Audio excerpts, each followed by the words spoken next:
بسم اللہ الرحمن الرحیم۔ خوف اور ڈر کی بنیاد پہ چوہوں کی طرح بلوں میں گھسنے والوں، اقتدار اور عہدوں کے لالچ میں آ کر میر جعفر اور میر صادق کا کردار ادا کرنے والوں، دین مصطفیٰ کریم صلی اللہ علیہ وسلم کے نام پر اربوں روپے کمانے والوں اور اسلام کو اپنا اوڑھنا بچھونا بنا کر مریدوں کے نذرانوں پر ارب پتی بڑھنے والوں اور عشاقان مصطفیٰ کریم صلی اللہ علیہ وسلم کی دعوتوں پہ جا کر نعت خوانی خطابات کرنے والوں اور ان کی کبائی پہ وہ باہر کے ممالک میں اور پاکستان میں کروڑوں کے اثاثے بنانے والے نعت خوانوں، خطیبوں اور دین کے نام پہ وابستہ مسلمانوں اور عوام پاکستان، اس وقت ملک کے پاکستان میں تحریک لبیک پاکستان کس جرم کی سزا بھگت رہی ہے؟ ہم خاموش تماشائی کا کردار ادا کیوں کر رہے ہیں؟ کیا یہ ٹی ایل پی کا کوئی تنظیمی تحریکی ایشو ہے کہ ہم کہیں کہ ہمارا اس مطالبہ سے کوئی تعلق نہیں ہے؟ کیا یہ تحریک لبیک پاکستان کا احتجاج قومی الیکشنز میں جو ان کا مینڈیٹ چرایا گیا تھا اس کے لیے احتجاج ہے؟ نہیں ہے اس کے لیے احتجاج۔ یہ خالصتاً ہر پاکستانی مسلمان کے دل کی آواز تھی، ہے اور رہے گی کہ ناپاک ملک فرانس کے ناپاک سفیر کو اس پاک سرزمین سے بے دخل کیا جائے۔ کیا اس کے لیے پاکستانیوں نے یہ قراردادیں پیش نہیں کی تھیں؟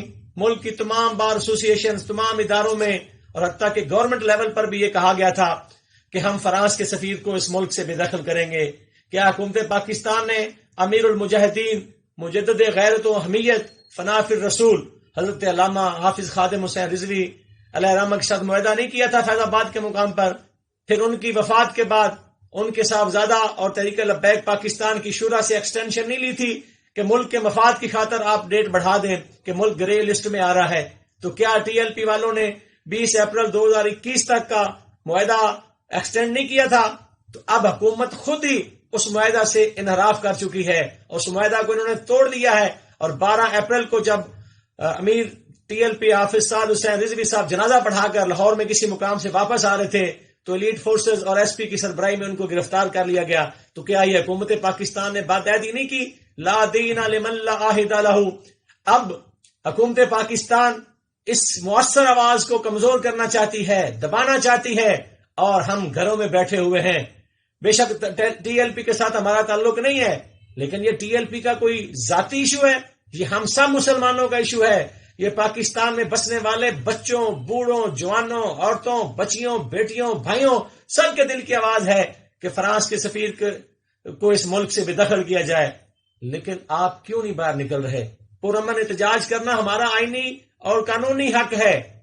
وہ تو اپنے نوجوانوں کی شہادتیں درجنوں کی تعداد میں پیش کر چکے ہیں۔ گورنمنٹ نے ان کو سیدھی گولیاں ان پہ چلوائی ہیں، ان کے اوپر بختر بند گاڑیوں کو چلایا گیا ہے، لیکن وہ شاک میدان میں ڈٹے ہوئے ہیں اور میڈیا پہ ون سائیڈڈ جو ہے ان کے خلاف کمپین چلائی جا رہی ہے اور ان پہ جو ظلم ہو رہا ہے وہ نہیں دکھایا جا رہا۔ یہ آپ کی گدیاں تب بچیں گی، یہ ہمارے سٹیج تب بچیں گے، یہ محفل نعتیں تب ہوں گی، یہ میلاد کی محافلیں تب ہوں گی جب ہمارے اندر عشق مصطفیٰ صلی اللہ علیہ وسلم کی چنگاری برقرار رہے گی۔